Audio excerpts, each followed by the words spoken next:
Gua saya di penjara juga.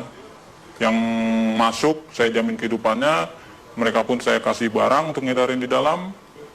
Sampai saat ini masih. Jadi memang sengaja dimasukkan memang Dimasukkan untuk mengedarkan di dalam sel. Karena kebutuhan sel tuh banyak juga sama seperti kebutuhan di luar. berapa persen dari 100% penghuni lapas itu pakai narkoba?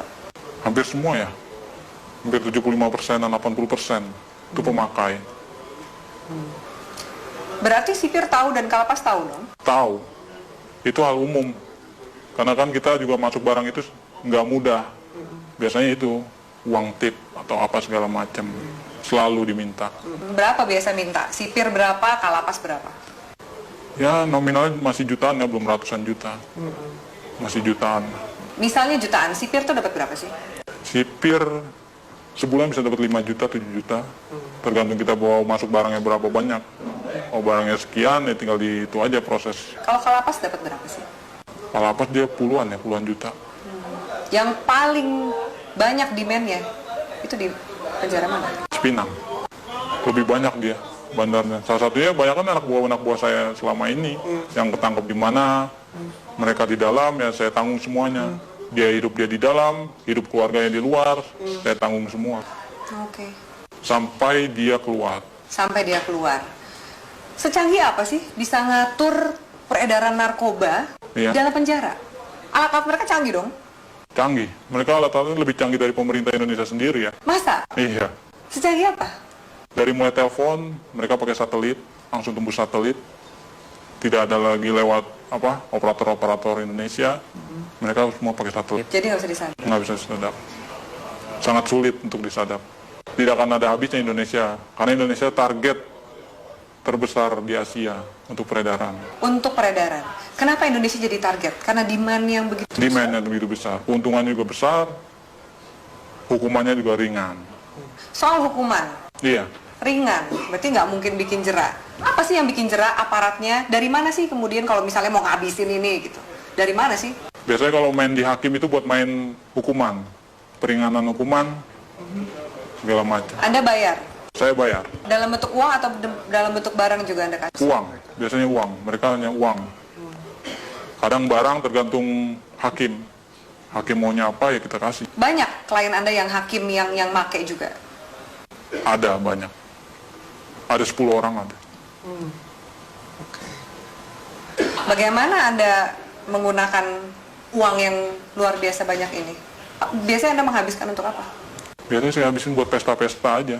Pesta, saya beli barang, segala macam apa, kebutuhan. Kebutuhan dalam arti ya saya lihat orang-orang kaum-kaum yang kurang mampu juga sebenarnya saya kasih. Beramal juga? Beramal. Tapi kan dari duit Istilah- seperti itu, duit haram, duit panas. Ya, istilah kata buang sial. Kalau di kalangan ini buang sial, harus. Anda nggak takut ketangkep? Enggak. Karena saya percaya, saya di dalam pun saya dijamin. Dan keluar pun masih ada tempat buat saya. Kecuali hukuman mati ya, mungkin banyak yang kapok. Susah nggak sih keluar dari jaringan ini? Sangat sulit. Karena semuanya itu sudah terpantau oleh bos. Kita pun juga nggak tahu kan anak buah bos seberapa banyak. Yang kita tahu kan hanya segelintir orang yang saya percaya ada 30 orang. Mungkin dari lain ini ada lagi anak buah bos yang mantau saya juga. Bagaimana posisi saya, peredaran saya, perkembangan saya. Oke. Dari Jakarta sendiri, selain 5 bos Anda ini, Ya, ada juga jaringan-jaringan yang lain? ada. Banyak. Di Jakarta aja ada sekitar 50 jaringan. Yang saya tahu 50 jaringan, mungkin lebih.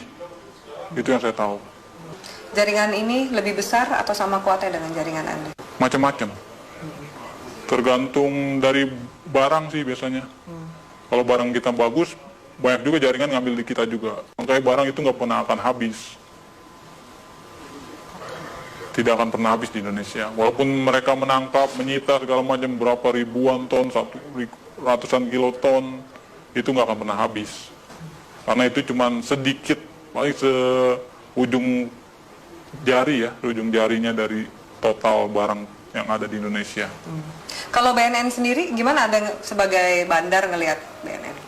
BNN saya lihat sih Untuk saat ini tergantung orang-orangnya sih, BNN juga. Sama lah sama yang di Polres, Polda, segala macam. Istilah katanya kan orang Indonesia itu hanya butuh duit. Semuanya ujung-ujungnya duit. Asal kita punya duit, ya lolos. Sampai ke jaringan, kalau kepolisian juga Kepolisian udah hal umum.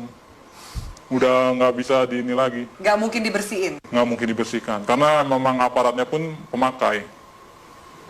Kenal sama bandar, kenal barang, nyuplai barang juga, begitu. Seterusnya. Bea Cukai gimana? Bea Cukai juga mengawasi kan Iya. seperti ini? Bea Cukai ada permainan juga. Makanya kita di Bea Cukai itu ada sekitar 5 orang kita pegang di sana. Untuk tiap ininya. Apa peran 5 orang di Bea Cukai ini? Meloloskan barang. Meloloskan barang. Jadi ada pengiriman juga. Pengiriman barang, pengeluaran keluar barang, itu semua lewat dari mereka ini, 5 orang ini. Oke. Anda punya berapa rekening? Ada 10 lebih. 10 lebih. Kurang lebih satu rekening isinya berapa sih? Tergantung ya, ada yang 1 miliar, ada yang 800, ada yang 750. Paling kecil ya sekitar 250 juta. Anda nggak takut kelacak oleh PPATK nih? Wah, enggak ya, itu nama rekeningnya udah beda-beda.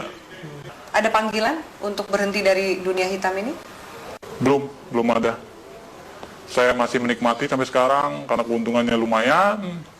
Bukan lumayan lagi ya, mungkin kalau Mbak sendiri mungkin akan tergiur dengan hasilnya. Yakin kamu? Yakin sekali. Mas